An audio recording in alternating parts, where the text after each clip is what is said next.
अ, हम बीजेपी से उनके ऑफिस में या जहाँ पे भी बुलाया जा रहा है हम वहाँ पे नहीं मिलेंगे। देखिए सीजेपी ने चौथी डिमांड रख दी है। कांग्रेस बहुत कुछ कर रही है बट देखिए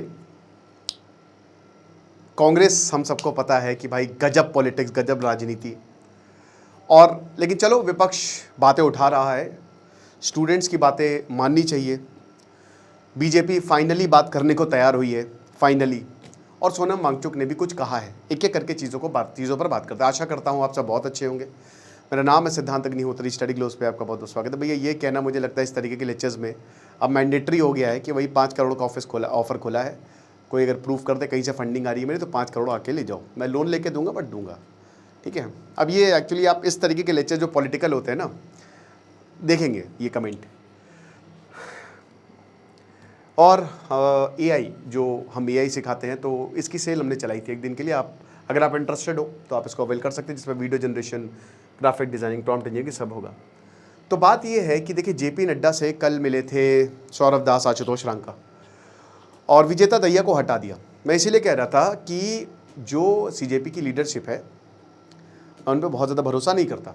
मैंने बहुत अच्छे से उनका एनालाइज़ किया। भैया देखो सच्चाई के साथ है, हम हर तरीके से सच्चाई को बताएंगे बट कॉज बहुत बड़ा है, बहुत बड़ा मतलब बहुत बड़ा। जो भाई देखो वही कह रहे ना कि बीजेपी को ये बहुत पहले कर देना चाहिए था, बातचीत बहुत पहले कर देनी चाहिए थी, ये लेट हो गए, अपने ईगो में रहे, अपने टशन में रहे। ये बहुत अच्छी बात है कि पुलिस वालों पर एक्शन हो रहा है, जिन्होंने लाठीचार्ज किया, जो कुछ मास्क लगा के आए थे, ऐसे सादे कपड़ों में आ गए थे, है ना, जिन्होंने बदतमीजी की यहाँ पे स्टूडेंट्स के साथ, उनके ऊपर एक्शन हो रहा है। कोर्ट ने कहा है, जज देखिए chief justice of India justice Suryakant के स्टेटमेंट से ये सीजेपी बनी। और अब कोर्ट ने कहा है कि देखिए हमारे पास इतना टाइम नहीं है कि हम अपना टाइम वेस्ट करें वीडियोस देखने में, पहले आप हाई कोर्ट जाइए। तो अब उस पर कांग्रेस और सीजेपी ने बोला कि इतना एरोगेंस ठीक नहीं है।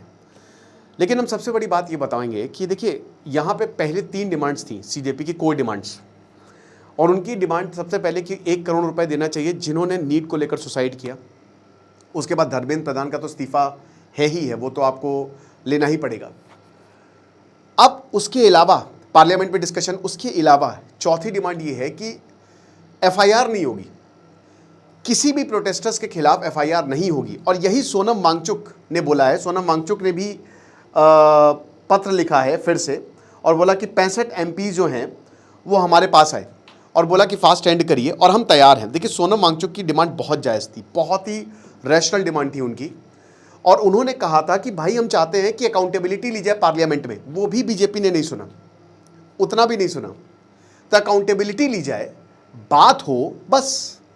पार्लियामेंट किसकी है? बच्चों की है। वो बच्चे गए अपना हक मारने, भाई हक मांगने। आप ही बैठे हो ना, हमने चुन के भेजा है। तो सोनम वांगचुक ने वो भी नहीं सुना। देन क्या हुआ आपने देखा, बहुत बवाल हो गया।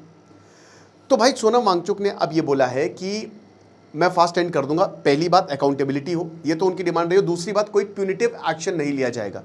नीट का भी बोला है कि जो नीट पे जिन्होंने आत्महत्या की है उनको भी पैसा कंपनसेशन दिया जाना चाहिए, हर्जाना दिया जाना चाहिए। तो ये कोई डिमांड रहेंगी। ये सोनम वांगचुक ने भी रिटेलिएट किया कि कोई भी एक्शन ना लिए जाए जो प्रोटेस्टर्स हैं या जिनके ऊपर, जिन्होंने अगर जो भी झड़प हुई है, क्योंकि पुलिस देखिए ढूंढ रही है सीसीटीवी कैमरे से। और मुझे लगता है उन पुलिस वाले को ऊपर भी एफआईआर होनी चाहिए जिन्होंने पहली बात बैज नहीं पहने। ये भी भाई एक तरीके से जुर्म है। जो सादी वर्दी में थे, इनको किसने, भाई संविधान या फिर कोई तरीके का कानून तो ऐसी छूट देता नहीं है ना, ये सारी चीज़ें। उसके बाद एक और बहुत इंपॉर्टेंट खबर ये है कि यहाँ बीजेपी ने बुलाया है, यहाँ पे आशुतोष जो हैं वो और सौरभ, वो मीडिया से मुखातिब हुए और वो ये कह रहे थे कि हमको जेपी नड्डा ने बुलाया बट हम अब उनके ऑफिस नहीं जाएंगे, या तो वो जंतर मंतर है या हम कोई न्यूट्रल पोजीशन पे मिलेंगे। क्योंकि हम भी पढ़े लिखे लोग हैं, उनके एग्जैक्ट वर्ड्स, तो हम कोई न्यूट्रल पोजीशन में या कोई न्यूट्रल लोकेशन में मिलने के लिए तैयार हैं। So fair enough. BJP Jantar Mantar नहीं जा रही है, लीडर जो है वो वहां पे नहीं जा रहे हैं, तो बेस्ट यही है कि आप एक न्यूट्रल जगह मिल लीजिए, इसमें भी कोई दिक्कत नहीं, फेयर इनफ। लेकिन देखिए अब क्या है कि इस चीज़ पर भयंकर राजनीति हो गई है। तो पहले तो मैं आपको बताता हूं कि देखिए राहुल गांधी धरने पर बैठ गए। पॉलिटिक्स ऐसी हो रही है और ये होना ही था दोस्तों। इसीलिए मैं कह रहा था, देखिए उद्धव ठाकरे को क्यों स्टेज दिया जा रहा है। अभिजीत दीपके उद्धव ठाकरे को लेकर आते हैं, उनका ऐसे हाथ उठाते हैं। मैं फिर से बोल रहा हूं भाई, मुझे बिल्कुल फर्क नहीं पड़ता, मैं सच के साथ खड़ा हूं, खड़ा रहूंगा। आप लोग जो भी बोले तो देख लीजिए अंधभक्त कौन है, आप है कि मैं हूं जो ये ऐसी बातें बोल रहे हैं। लेकिन भाई हम सच के साथ खड़े रहेंगे। और हमने बार बार यही आवाज उठाई है कि बीजेपी के नेताओं को तुरंत अभी इसी वक्त उनको, पहली बात तो धर्मेंद्र प्रधान को इस्तीफा देना चाहिए। और मैं 4 महीने से बोल रहा हूं जिस तरीके से उनका एटीट्यूड है। लेकिन भाई ये प्रोटेस्ट प्लीज पॉलिटिकल ना बनाए। और ये मैं जब से प्रोटेस्ट शुरू है तब से बोल रहा हूं, प्लीज पॉलिटिकल ना बनाए, इसको पॉलिटिक्स से अलग रखें। राजनेताओं को स्टेज ना दे, फिर एफिलिएशन दिखती है कि एक्चुअल में आपका मुद्दा अलग है, राइट। मुद्दा यही है कि भाई फिर ऑल आउट जो है, तो भाई क्योंकि नीट पेपर की बात है, ठीक है, यहां पे जो लोग हैं, जो स्टूडेंट्स हैं, पेपर लीक्स की बात करें, पेपर रिफॉर्मेशन की बात कर रहे हैं कि पेपर में पारदर्शिता, रिफॉर्म किया जाए पूरा का पूरा मेथड, ये चीज है। और इसी वजह से विजेता दहिया को भी हटाया गया, बर्खास्त कर दिया गया, और विजेता दहिया भी अब हमलावर हो गए। तो यही कहने का मतलब ये है। और मुझे लगता है कि यहाँ पे एक कम्युनिकेशन चैनल खुला है, जो कि बहुत अच्छी बात है। देखिए, ये प्रोटेस्ट किसी को झुकाने के लिए नहीं है, ये बीजेपी गलत ले रही है कि ये तो सब, क्योंकि भाई देखो पहले बीजेपी का स्टैंड ये था, अब कुछ लोग ये भी बोला जा रहा था कि भाई इतनी ऐसे प्रोटेस्ट की परमिशन कैसे मिल गई। देखिए, टू बी वेरी फ्रैंक, हो जाता है ऐसा, जंतर मंतर में प्रोटेस्ट करना है तो 10-15 दिन लगते हैं, जानकारी हो तो 1 हफ्ता में हो जाएगा काम। बट देखिए, ये इतना ज़्यादा हाइप हुआ, और अभिजीत दीपके का भाई उनके भी कनेक्शंस होंगे, तो उनको प्रोटेस्ट की परमिशन मिल गई बहुत पहले, और वो प्रोटेस्ट कर भी रहे हैं। तो बेस्ट ये यहाँ पे किसी को, क्योंकि बीजेपी यही के लेबल कर रही थी कि अरे ये लोग तो कौन हैं, हम इनको नहीं जानते। तो बेसिकली एक कंस्ट्रक्टिव सोल्यूशन कहते हैं ना, एक पॉजिटिव, कि भाई आप आपस में बैठना है, डिस्कशन करना है, और उसके बाद कुछ अच्छी चीज़ें निकले इससे, है ना। यहाँ पे किसी को नीचा दिखाने की बात नहीं है। सो सीजेपी भी बैठे, बीजेपी भी बैठे, और भाई बीजेपी ये वादा करे कि हाँ, जो आगे के एग्जाम्स होंगे उनको हम रिफॉर्म करेंगे, धर्मेंद्र प्रधान इस्तीफा देंगे, और जो भी शिक्षा मंत्री बनेगा, क्योंकि अकाउंटेबिलिटी तो बीजेपी से आप एक्सपेक्ट नहीं कर सकते, उन्होंने अभी तक नहीं दी। 11 साल में कोई इस्तीफा तो छोड़ दीजिए, कितने ऐसे केसेज आए, पीएम तक ने प्रेस कॉन्फ्रेंस नहीं दी। और ये हमने भी कई बार उठाया है कि इलेक्शन के समय में आप प्रेस कॉन्फ्रेंस देते हैं, बट लगातार आपको संवाद जो है वो लोगों से बनाना पड़ेगा, लोगों से करना पड़ेगा। लोगों का ये भी फ्रस्ट्रेशन था। और अभी भी दोस्तों देखिए, प्रोटेस्ट अभी जारी है, प्रोटेस्ट ख़त्म नहीं हो रहे।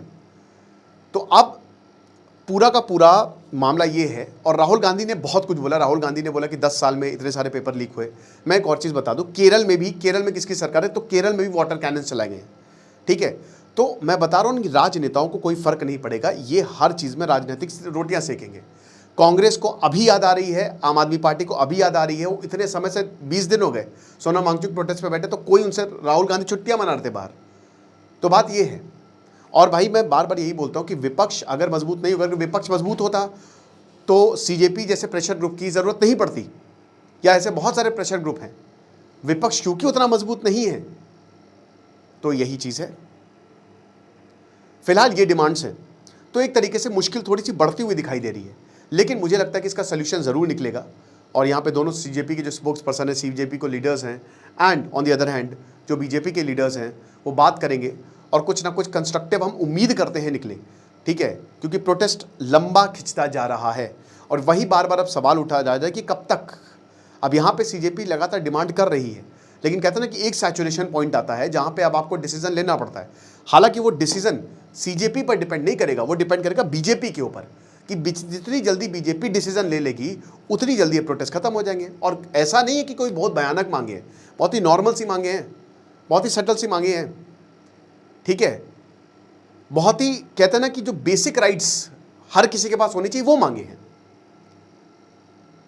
तो बस यही बोलना चाहूंगा। बाकी भाई देखो, आपका प्यार, आप जो लिखे, लेकिन ये मेरा स्टैंड है। खुश रहिए, पढ़ते रहिए। दिस इज सिद्धांत अग्निहोत्री, साइनिंग ऑफ।